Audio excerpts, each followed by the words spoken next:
Good morning, everybody. Rick Steele here on the YouTube channel, PSH Sports Picks, with another bet for you that I've isolated for value here on Super Wild Card Weekend in the NFL. So one of the bets I'll be making is with the Monday Night Football game, 8 p.m. Eastern Time kickoff. I'll be taking the Philadelphia Eagles over the Tampa Bay Buccaneers. Current line widely available, -3. We will be laying. We're going to get back some juice as well. So at +102 currently in the marketplace. You may want to wait a little longer till game time. Monitor that line. Importance as far as timing the market is concerned. We talk about that on my betting tips videos.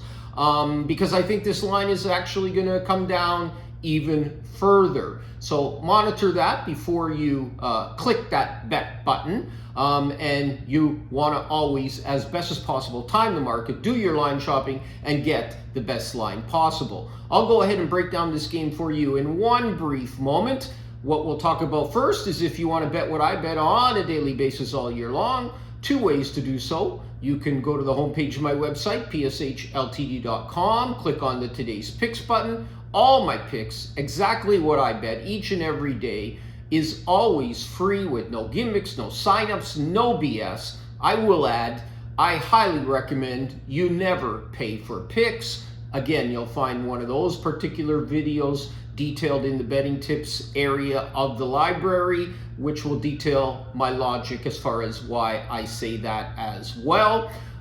So again, what you want to do there is follow for free, and that is at the website.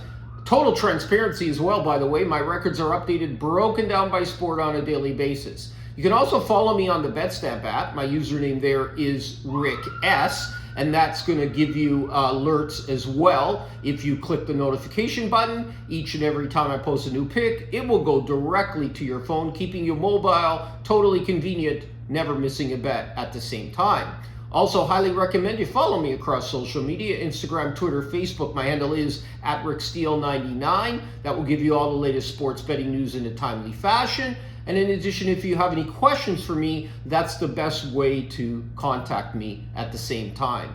Now, I do spend the time and money in producing these videos with the simple goal: put you on a few more winners, help you to avoid some losers, but more importantly, giving you the tools, the techniques, the mental aspects of sports betting to help you become a long-term, more profitable sports bettor. What do I ask for in return? All that I ask for is if you could support the YouTube channel by simply clicking on the subscribe button, and for your own benefit, click the notification button, and that will alert you each and every time I update the YouTube channel with a new video. I thank you in advance for your support, and I do want to draw your attention to the betting tips library of topics, because that is the ones that I feel have the most value, giving you the tools and techniques, as I mentioned, to become a more long-term, profitable sports bettor. Okay, let's jump into this particular game at hand.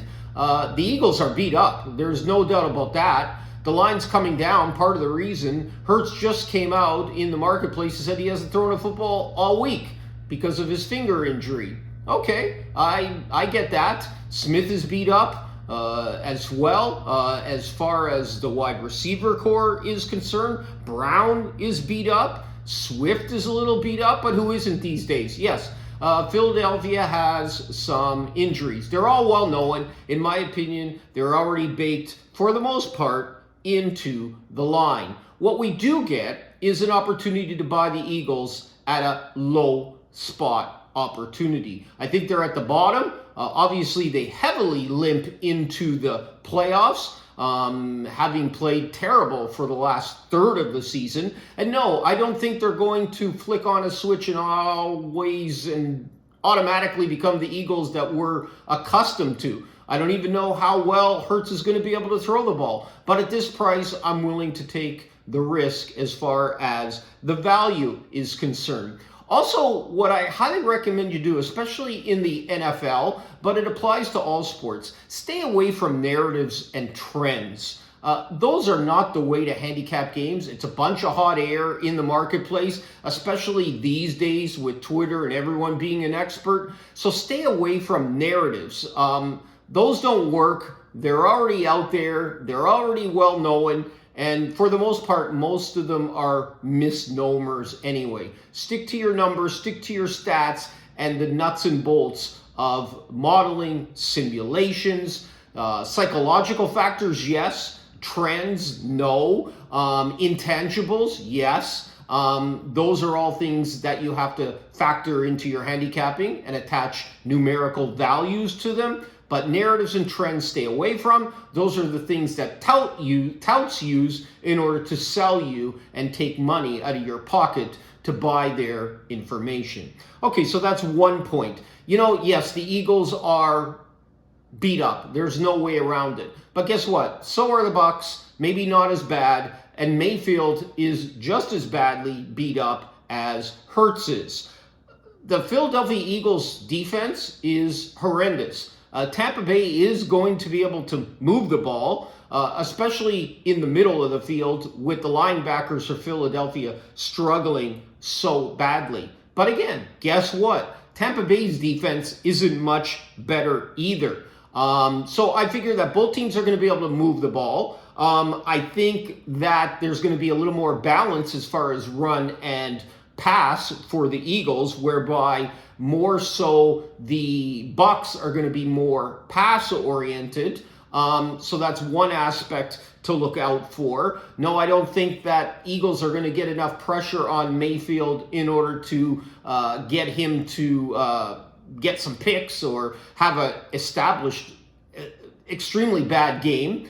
So it's going to go back and forth, relatively high scoring in my opinion. But what happens when and if Tampa Bay gets into a negative game state where they're going to have to continually throw the ball in order to catch up? And I simply do not believe that the Tampa Bay offense is going to be able to compete and stay up with the Philadelphia offense. So that's how I've broken down and analyzed that game. Every time this year that Tampa Bay has had to step up to a top 10 team, they are 0-4 so far on the season. So again, the injuries I feel are fully baked into this line. We get a buy low situation on the Eagles. So to summarize again, one of the bets I'll be making on Super Wild Card Weekend will be with the Eagles -3 plus 104. Again, don't forget to hit the subscribe button on the way out and turn on the notifications. I thank you in advance for your support. Whenever I can be of assistance, do not hesitate to contact through social media, and may all the winners be yours.